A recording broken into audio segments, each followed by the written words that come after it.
The following is an interview with the President of Russia, Vladimir Putin, shot February 6, 2024 at about 7 p.m. in the building behind us, which is, of course, the Kremlin. The interview, as you will see if you watch it, is primarily about the war in progress, the war in Ukraine, how it started, what's happening, and most pressingly, how it might end. One note before you watch. At the beginning of the interview, we asked the most obvious question, which is, why did you do this? Did you feel a threat, an imminent physical threat? And that's your justification. And the answer we got shocked us. Putin went on for a very long time, probably half an hour, about the history of Russia going back to the 8th century. And honestly, we thought this was a filibustering technique and found it annoying and interrupted him several times. And he responded he was annoyed by the interruption. But we concluded in the end, for what it's worth, that it was not a filibustering technique. There was no time limit on the interview. We ended it after more than 2 hours. Instead, what you're about to see seemed to us sincere, whether you agree with it or not. Vladimir Putin believes that Russia has a historic claim to parts of Western Ukraine. So our opinion would be to view it in that light, as a sincere expression of what he thinks. And with that, here it is. Mr. President, thank you. On February 22nd, 2022, you addressed your country in a nationwide address when the conflict in Ukraine started. And you said that you were acting because you had come to the conclusion that the United States, through NATO, might initiate a, quote, surprise attack on our country. And to American ears, that sounds paranoid. Tell us why you believe the United States might strike Russia out of the blue. How did you conclude that? It's not that America, the United States, was going to launch a surprise strike on Russia. I didn't say that. Are we having a talk show or a serious conversation? Here's the quote. Thank you. It's a formidable, serious talk. Because your basic education is in history, as far as I understand. Yes. So if you don't mind, I will take only 30 seconds or 1 minute to give you a short reference to history for giving you a little historical background. Please. Let's look where our relationship with Ukraine started from. Where did Ukraine come from? The Russian state started gathering itself as a centralized statehood, and it is considered to be the year of the establishment of the Russian state in 862, when the townspeople of Novgorod invited a Varangian prince, Rurik, from Scandinavia to reign. In 1862, Russia celebrated the 1000th anniversary of its statehood. And in Novgorod, there is a memorial dedicated to the 1000th anniversary of the country. In 882, Rurik's successor, Prince Oleg, who was actually playing the role of regent at Rurik's young son, because Rurik had died by that time, came to Kiev.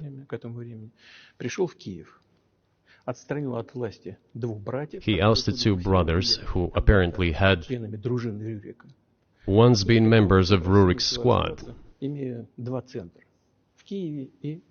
So Russia began to develop with two centers of power, Kiev and Novgorod. The next very significant date in the history of Russia was 988. This was the baptism of Russia, when Prince Vladimir, the great-grandson of Rurik, baptized Russia and adopted Orthodoxy, or Eastern Christianity. From this time, the centralized Russian state began to strengthen. Why? Because of the single territory, integrated economic ties, one and the same language, and, after the baptism of Russia, the same faith and rule of the prince. The centralized Russian state began to take shape. Back in the Middle Ages, Prince Yaroslav the Wise introduced the order of succession to a throne. But after he passed away, it became complicated for various reasons. The throne was passed not directly from father to eldest son, but from the prince who had passed away to his brother, then to his sons in different lines. All this led to the fragmentation and the end of Rus as a single state. There was nothing special about it. The same was happening then in Europe.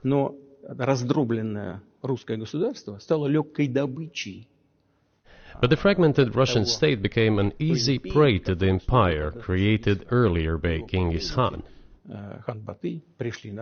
His successors, namely Batu Khan, came to Rus, plundered and ruined nearly all the cities. The southern part, including Kiev, by the way, and some other cities, simply lost independence, while northern cities preserved some of their sovereignty.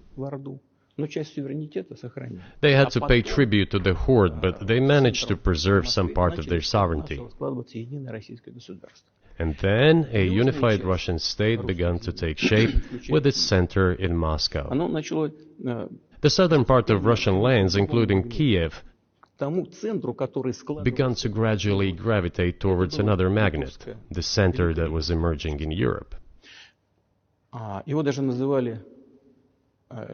This was the Grand Duchy of Lithuania. It was even called the Lithuanian-Russian Duchy, because Russians were a significant part of this population. They spoke the old Russian language and were Orthodox. But then there was a unification, the union of the Grand Duchy of Lithuania and the Kingdom of Poland. A few years later, another union was signed, but this time already in the religious sphere. Some of the Orthodox priests became subordinate to the Pope. Thus, these lands became part of the Polish-Lithuanian state.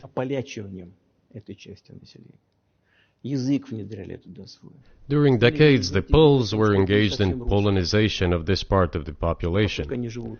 They introduced their language there, tried to entrench the idea that this population was not exactly Russians, that because they lived on the fringe, they were Ukrainians. Originally, the word Ukrainian meant that a person was living on the outskirts of the state, along the fringes, or was engaged in a border patrol service. It didn't mean any particular ethnic group. So the Poles were trying to, in every possible way, to colonize this part of the Russian lands, and actually treated it rather harshly, not to say cruelly. All that led to the fact that this part of the Russian lands began to struggle for their rights. They wrote letters to Warsaw demanding that their rights be observed and people be commissioned here, including to Kiev. I beg your pardon, can you tell us what period? I'm losing track of where in history we are. The Polish oppression of Ukraine. It was in the 13th century.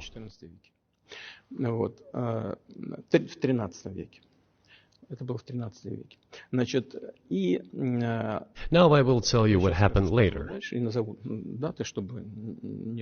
and give the dates so that there is no confusion. And in 1654, even a bit earlier, the people who were in control of the authority over that part of the Russian lands addressed Warsaw, I repeat, demanding that they send them to rulers of Russian origin and Orthodox faith. When Warsaw did not answer them, and in fact rejected their demands, they turned to Moscow, so that Moscow took them away. So that you don't think that I'm inventing things, I'll give you these documents. Well, it doesn't sound like you're inventing it. I'm not sure why it's relevant to what happened 2 years ago. But still, these are documents from the archives, copies. Here are the letters from Bogdan Khmelnytsky, the man who then controlled the power in this part of the Russian lands that is now called Ukraine. He wrote to Warsaw demanding that their rights be upheld. And after being refused, he began to write letters to Moscow, asking to take them under the strong hand of the Moscow Tsar. There are copies of these documents. I will leave them for your good memory. There is a translation into Russian. You can translate it into English later. Russia would not agree to admit them straight away, assuming that the war with Poland would start. Nevertheless, in 1654, the Pan-Russian Assembly of top clergy and landowners, headed by the Tsar, which was the representative body of the power of the old Russian state, decided to include a part of the old Russian lands into Moscow Kingdom. As expected, the war with Poland began. It lasted 13 years, and then in 1654, a truce was concluded. And 32 years later, I think, a peace treaty with Poland, which they called Eternal Peace, was signed. And these lands, the whole left bank of Dnieper, including Kiev, went to Russia. And the whole right bank of Dnieper remained in Poland. Under the rule of Catherine the Great, Russia reclaimed all of its historical lands, including in the south and west. This all lasted until the revolution. Before World War I, Austrian General Staff relied on the ideas of Ukrainianization and started actively promoting the ideas of Ukraine and the Ukrainianization.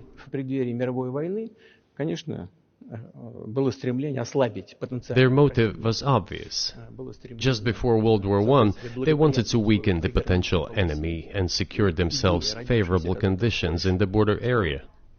So the idea which had emerged in Poland that people residing in that territory were allegedly not really Russians, but rather belonged to a special ethnic group, Ukrainians, started being propagated by the Austrian General Staff. As far back as the 19th century, theorists calling for Ukrainian independence appeared. All those, however, claimed that Ukraine should have a very good relationship with Russia. They insisted on that. After the 1917 revolution, the Bolsheviks sought to restore the statehood, and the civil war began, including the hostilities with Poland. In 1921, peace with Poland was proclaimed, and under that treaty, the right bank of Dnieper River once again was given back to Poland. In 1939, after Poland cooperated with Hitler, it did collaborate with Hitler, you know. Hitler offered Poland peace and a treaty of friendship. An alliance demanding in return that Poland give back to Germany the so-called Danzig corridor, which connected the bulk of Germany with East Prussia and Königsberg.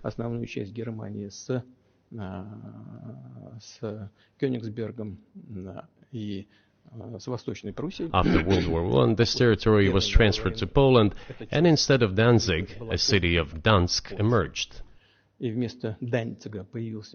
Hitler asked them to give it amicably, but they refused. Of course. Still, they collaborated with Hitler and engaged together in the partitioning of Czechoslovakia. But may I ask you, you're making the case that Ukraine, certainly parts of Ukraine, eastern Ukraine, is in effect Russia, has been for hundreds of years. Why wouldn't you just take it when you became president 24 years ago? You have nuclear weapons, they don't. If it's actually your land, why did you wait so long? Sure. I'll tell you. I'm coming to that. This briefing is coming to an end. It might be boring, but it explains many things. I just don't know how it's relevant. Good. Good. I'm so gratified that you appreciate that. Thank you. So, before World War II, Poland collaborated with Hitler, and although it did not yield to Hitler's demands, it still participated in the partitioning of Czechoslovakia together with Hitler, as the Poles had not given the Danzig corridor to Germany and went too far, pushing Hitler to start World War II by attacking them. Why was it Poland against whom the war started on 1st September 1939? Poland turned out to be uncompromising, and Hitler had nothing to do but start implementing his plans with Poland. By the way, the USSR, I have read some archive documents, behaved very honestly. It asked Poland's permission to transit its troops through the Polish territory to help Czechoslovakia. But the then Polish foreign minister said that if the Soviet planes flew over Poland, they would be downed over the territory of Poland. But that doesn't matter. What matters is that the war began, and Poland fell prey to the policies it had pursued against Czechoslovakia, as under the well-known Molotov-Ribbentrop Pact. Part of the territory, including western Ukraine, was to be given to Russia. Thus, Russia, which was then named the USSR, regained its historical lands. After the victory in the Great Patriotic War, as we call World War II, all those territories were ultimately enshrined as belonging to Russia, to the USSR. As for Poland, it received, apparently in compensation, the lands which had originally been German. The eastern parts of Germany, these are now western lands of Poland. Of course, Poland regained access to the Baltic Sea and Danzig, which was once again given its Polish name. So this was how this situation developed. In 1922, when the USSR was being established, the Bolsheviks started building the USSR and established the Soviet Ukraine, which had never existed before. Right.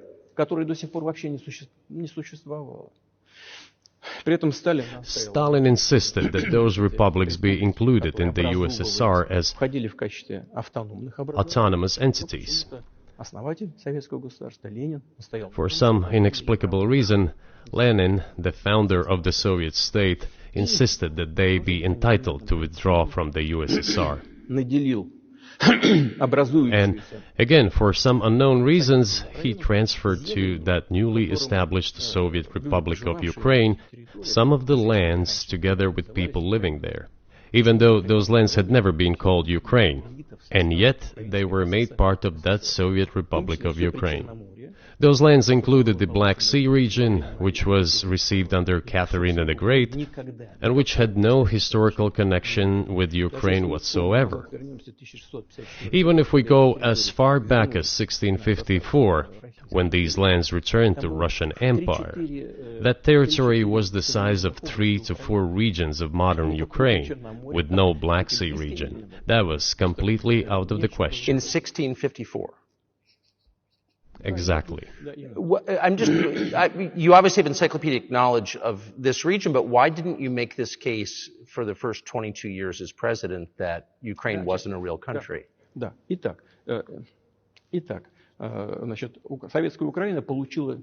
The Soviet Union was given a great deal of territory that had never belonged to it, including the Black Sea region. At some point, when Russia received them as an outcome of the Russo-Turkish Wars, they were called New Russia or Novorossiya. But that does not matter. What matters is that Lenin, the founder of the Soviet state, established Ukraine that way. For decades, the Ukrainian Soviet Republic developed as part of the USSR. And for unknown reasons again, the Bolsheviks were engaged in Ukrainianization.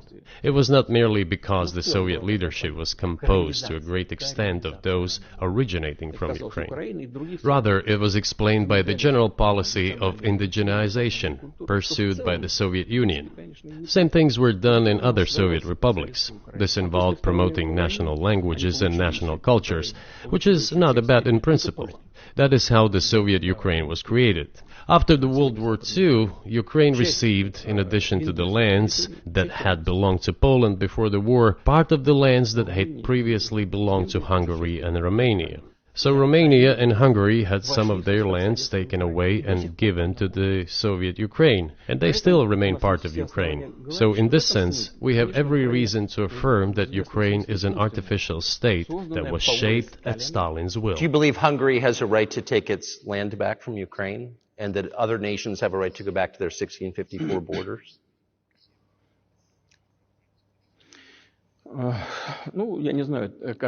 I'm not sure whether they should go back to the 1654 borders. But given Stalin's time, so-called Stalin's regime, which as many claim saw numerous violations of human rights and violations of the rights of other states,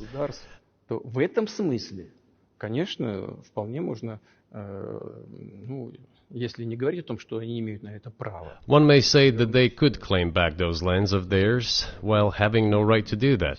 It is at least understandable. Have you told Viktor Orban that he can have part of Ukraine?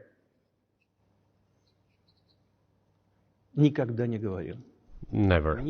I have never told him. Not a single time. We have not even had any conversation on that, but I actually know for sure that Hungarians who live there wanted to get back to their historical land. Moreover, I would like to share a very interesting story with you. I digress, it's a personal one. Somewhere in the early 80s, I went on a road trip in a car from then Leningrad across the Soviet Union through Kiev. Made a stop in Kiev and then went to western Ukraine. I went to the town of Beregovoye, and all the names of towns and villages there were in Russian and in a language I did not understand, in Hungarian. In Russian and in Hungarian. Not in Ukrainian, in Russian and in Hungarian. I was driving through some kind of village and there were men sitting next to the houses and they were wearing black three-piece suits and black cylinder hats. I asked, are they some kind of entertainers? I was told, no, they were not entertainers, they're Hungarians. I said, what are they doing here? What do you mean? This is their land, they live here. This was during the Soviet time in the 1980s. They preserved the Hungarian language, Hungarian names, and all their national costumes. They are Hungarians and they feel themselves to be Hungarians. And of course, when now there is an infringement... Well, that is... And there's a lot of that, though. I think many nations are upset about Transylvania as well, as you obviously know. But many nations feel frustrated by the redrawn borders of the wars of the 20th century. And wars going back 1,000 years, the ones that you mentioned. But the fact is that you didn't make this case in public until 2 years ago, February. And in the case that you made, which I read today, you explain at great length that you felt a physical threat from the West in NATO, including potentially a nuclear threat. And that's what got you to move. Is that a fair characterization of what you said? I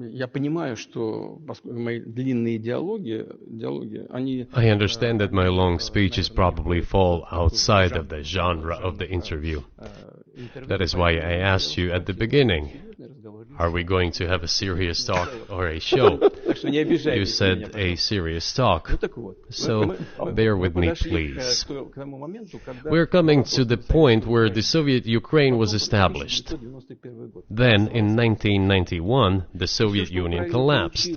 And everything that Russia had generously bestowed on Ukraine was dragged away by the latter. I'm coming to a very important point of today's agenda.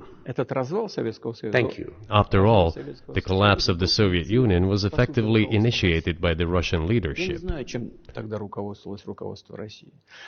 do not understand what the Russian leadership was guided by at the time, but I suspect there were several reasons to think everything would be fine.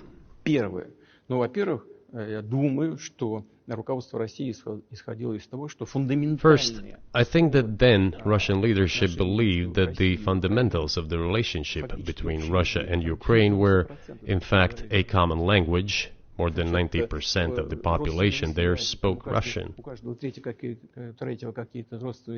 Family ties. Every third person there had some kind of family or friendship ties. Common culture, common history, finally, common faith, coexistence with a single state for centuries, and deeply interconnected economies. All of these were so fundamental. All these elements together make our good relationships inevitable. The second point is a very important one. I want you, as an American citizen, and your viewers to hear about this as well. The former Russian leadership assumed that the Soviet Union had ceased to exist, and therefore there were no longer any ideological dividing lines. Russia even agreed voluntarily and proactively to the collapse of the Soviet Union, and believed that this would be understood by the so-called civilized West as an invitation for cooperation and association. That is what Russia was expecting, both from the United States and the so-called collective West as a whole. There were smart people, including in Germany, Egon Bahr, a major politician of the Social Democratic Party, who insisted in his personal conversations with the Soviet leadership on the brink of the collapse of the Soviet Union that a new security system should be established in Europe.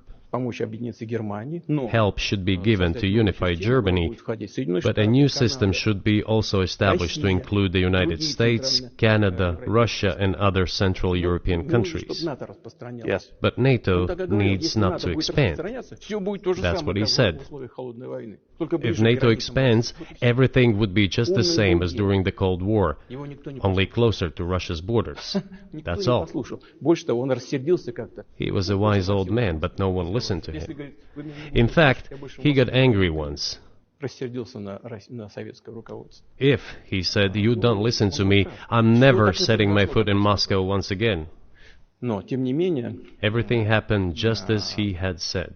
Well, of course, it did come true, and you've mentioned this many times. I think it's a fair point, and many in America thought that relations between Russia and the United States would be fine with the collapse of the Soviet Union and the end of the Cold War, that the opposite happened. But you've never explained why you think that happened, except to say that the West fears a strong Russia, but we have a strong China the West does not seem very afraid of. What about Russia, do you think, convinced policymakers they had to take it down? The West is afraid of strong China more than it fears a strong Russia, because Russia has 150 million people and China has 1.5 billion population, and its economy is growing by leaps and bounds, or 5% a year. It used to be even more. But that's enough for China. As Bismarck once put it, potentials are the most important. China's potential is enormous. It is the biggest economy in the world today in terms of purchasing power parity and the size of the economy. It has already overtaken the United States quite a long time ago, and it is growing at a rapid clip. Let's not talk about who is afraid of whom. Let's not reason in such terms. And let's get into the fact that after 1991, when Russia expected that it would be welcomed into the brotherly family of civilized nations, nothing like this happened. You tricked us. I don't mean you personally when I say you. Of course, I'm talking about the United States. The promise was that NATO would not expand eastward. But it happened 5 times. There were 5 waves of expansion. We tolerated all that. We were trying to persuade them. We were saying, please don't. We are as bourgeois now as you are. We are a market economy and there's no communist party power. Let's negotiate. Moreover, I have also said this publicly before. There was a moment when a certain rift started growing between us. Before that, Yeltsin came to the United States. Remember, he spoke in Congress and said the good words. God bless America. Everything he said were signals. Let us in. Remember the developments in Yugoslavia before the Yeltsin was lavished with praise? As soon as the developments in Yugoslavia started, he raised his voice in support of Serbs, and we couldn't but raise our voices for Serbs in their defense. I understand that there were complex processes underway there. I do. But Russia could not help raising its voice in support of Serbs, because Serbs are also a special and close to us nation, with Orthodox culture and so on. It's a nation that has suffered so much for generations. Well, regardless, what is important is that Yeltsin expressed his support. What did the United States do? In violation of international law and the UN Charter, it started bombing Belgrade. It was the United States that let the genie out of the bottle. Moreover, when Russia protested and expressed its resentment, what was said? The UN Charter and international law have become obsolete. Now everyone invokes international law, but at that time they started saying that everything was outdated. Everything had to be changed. Indeed, some things need to be changed, as the balance of power has changed. It's true, but not in this manner. Yeltsin was immediately dragged through the mud, accused of alcoholism, of understanding nothing, of knowing nothing. He understood everything, I assure you. Well, I became president in 2000. I thought, okay, the Yugoslav issue is over, but we should try to restore relations. Let's reopen the door that Russia had tried to go through. And moreover, I said it publicly, I can reiterate. At a meeting here in the Kremlin with the outgoing President Bill Clinton, right here in the next room, I said to him, I asked him, Bill, do you think if Russia asked to join NATO, do you think it would happen? Suddenly he said, you know, it's interesting. I think so. But in the evening, when we met for dinner, he said, you know, I've talked to my team. No, it's not possible now. You can ask him. I think he will watch our interview. He'll confirm it. I wouldn't have said anything like that if it hadn't happened. Okay. Were you sincere? It's impossible now. Would you have joined NATO? Look, I asked the question, is it possible or not? And the answer I got was no. If I was insincere in my desire to find out what the leadership position was... But if he had said yes, would you have joined NATO? If he had said yes, the process of rapprochement would have commenced, and eventually it might have happened, if we had seen some sincere wish on the other side of our partners. But it didn't happen. Well, no means no. Okay, fine. Why do you think that is? Just to get to motive, I know you're clearly bitter about it. I understand. But why do you think the West rebuffed you then? Why the hostility? Why did the end of the Cold War not fix the relationship? What motivates this from your point of view? You said I was bitter about the answer. No, it's not bitterness. It's just a statement of fact. We're not bride and groom, bitterness, resentment. It's not about those kind of matters in such circumstances. We just realized we weren't welcome there, that's all. Okay, fine. But let's build relations in another manner. Let's look for common ground elsewhere. Why we received such a negative response, you should ask your leaders. I can only guess why. Too big a country with its own opinion and so on. And the United States, I've seen how issues are being resolved in NATO. I will give you another example now concerning Ukraine. The US leadership exerts pressure, and all NATO members obediently vote, even if they do not like something. Now, I'll tell you what happened in this regard with Ukraine in 2008, although it's being discussed. I'm not going to open a secret to you, say anything new. Nevertheless, after that we tried to build relations in different ways. For example, the events in the Middle East, in Iraq. We were building relations with the United States in a very soft, prudent, cautious manner. I repeatedly raised the issue that the United States should not support separatism or terrorism in the North Caucasus. But they continue to do it anyway. And political support, information support, financial support, even military support came from the United States and its satellites for terrorist groups in the Caucasus.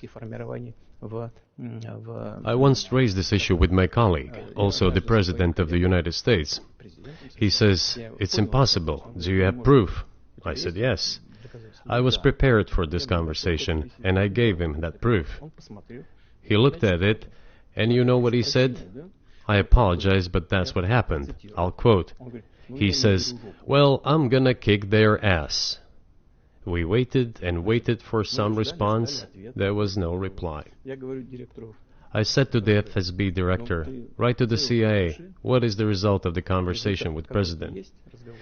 He wrote once, twice, and then we got a reply. We have the answer in the archive. The CIA replied, "We have been working with the opposition in Russia. We believe that this is the right thing to do, and we will keep on doing it." Just ridiculous. Well, okay. We realized that it was out of the question. Forces in opposition to you. So you're saying the CIA is trying to overthrow your government? Of course, they meant in that particular case the separatists, the terrorists who fought with us in the Caucasus. That's who they called the opposition. This is the second point. The third moment is a very important one, is the moment when the U.S. missile defense system was created. The beginning. We persuaded for a long time not to do it in the United States. Moreover, after was invited by Bush Jr.'s father, Bush Sr., to visit his place on the ocean, I had a very serious conversation with President Bush and his team. I proposed that the United States, Russia, and Europe jointly create a missile defense system that, we believe, if created unilaterally, threatens our security, despite the fact that the United States officially said that it was being created against missile threats from Iran. That was the justification for the deployment of the missile defense system. I suggested working together, Russia, the United States, and Europe. They said it was very interesting. They asked me, "Are you serious?" I said, "Absolutely." Let me ask, what year was this? I don't remember. It is easy to find out on the internet when I was in the USA at the invitation of Bush Sr. It is even easier to learn from someone I'm going to tell you about. I was told it was very interesting. I said, just imagine if we could tackle such a global strategic security challenge together. The world will change. We'll probably have disputes, probably economic and even political ones, but we could drastically change the situation in the world. He says yes, and asks, "Are you serious?" I said, "Of course. We need to think about it," I'm told. I said, "Go ahead, please."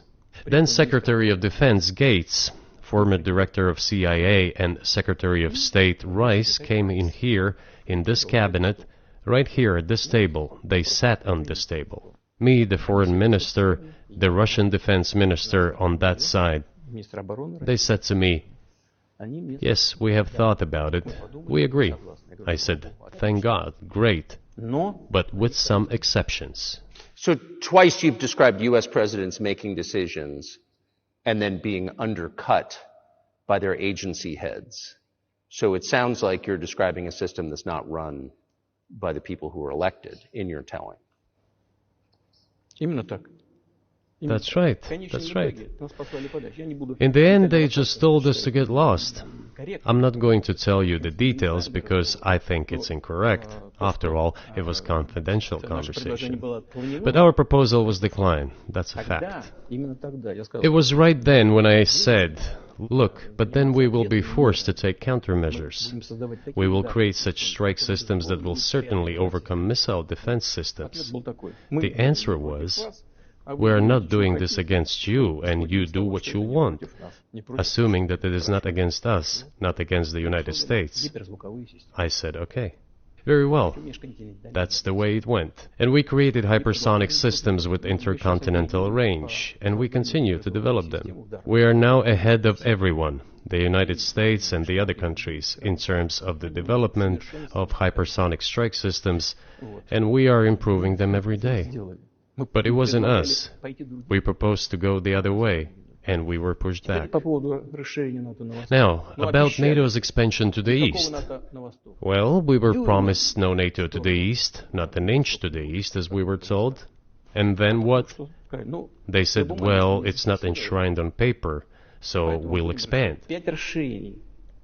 So there were 5 waves of expansion, the Baltic states, the whole of Eastern Europe, and so on. And now I come to the main thing. They have come to the Ukraine, ultimately. In 2008, at the summit in Bucharest, they declared that the doors for Ukraine and Georgia to join NATO were open. Now about how decisions are made there. Germany, France seem to be against it, as well as some other European countries. But then, as it turned out later, President Bush, and he's such a tough guy, a tough politician, as I was told later, he exerted pressure on us and we had to agree. It's ridiculous, it's like kindergarten. Where are the guarantees? What kindergarten is this? What kind of people are these? Who are they? You see, they were pressed, they agreed. And then they say, Ukraine won't be in the NATO, you know? I say, I don't know. I know you agreed in 2008. Why won't you agree in the future? Well, they pressed us then. I say, why won't they press you tomorrow? And you'll agree again. Well, it's nonsensical. Who's there to talk to? I just don't understand. We're ready to talk. But with whom? Where are the guarantees? None. So they started to develop the territory of Ukraine. Whatever is there, I have told you the background, how this territory developed, what kind of relations there were with Russia. Every second or third person there has always had some ties with Russia. And during the elections in already independent, sovereign Ukraine, which gained its independence as a result of the Declaration of Independence, and by the way, it says that Ukraine is a neutral state, and in 2008, suddenly the doors or gates to NATO were open to it. Oh, come on. This is not how we agreed. Now, all the presidents that have come to power in Ukraine, they relied on electorate with a good attitude to Russia in one way or the other. This is the southeast of Ukraine. This is a large number of people. And it was very difficult to dissuade this electorate, which had a positive attitude towards Russia. Viktor Yanukovych came to power, and how? The first time he won after President Kuchma, they organized a third round, which is not provided for in the constitution of Ukraine. This is a coup d'etat. Just imagine, someone in the United States wouldn't like the outcome. In 2014? Before that. No, this was before that. After President Kuchma, Viktor Yanukovych won the elections. However, his opponents did not recognize that victory. The U.S. supported the opposition, and the third round was scheduled. What is this? This is a coup. The U.S. supported it, and the winner of the third round came to power. Imagine if in the U.S. something was not to someone's liking, and the third round of election, which the U.S. Constitution does not provide for, was organized. Nonetheless, it was done in Ukraine. Okay, Viktor Yushchenko, who was considered a pro-Western politician, came to power. Fine, we have built relations with him as well. He came to Moscow with visits. We visited Kiev. I visited too. We met in an informal setting.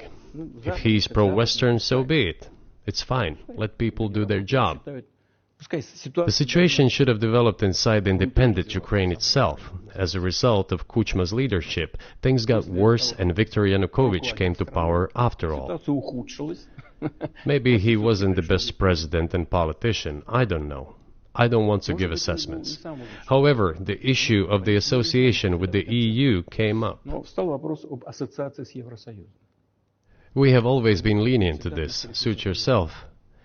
But when we read through the Treaty of Association, it turned out to be a problem for us, since we had a free trade zone and open customs borders with Ukraine, which under this association had to open its borders for Europe, which would have led to flooding of our market. We said, no, this is not going to work. We shall close our borders with Ukraine then. The customs borders, that is. Yanukovych started to calculate how much Ukraine was going to gain, how much to lose, and said to his European partners, I need more time to think before signing. The moment he said that, the opposition began to take destructive steps which were supported by the West. It all came down to Maidan and a coup in Ukraine.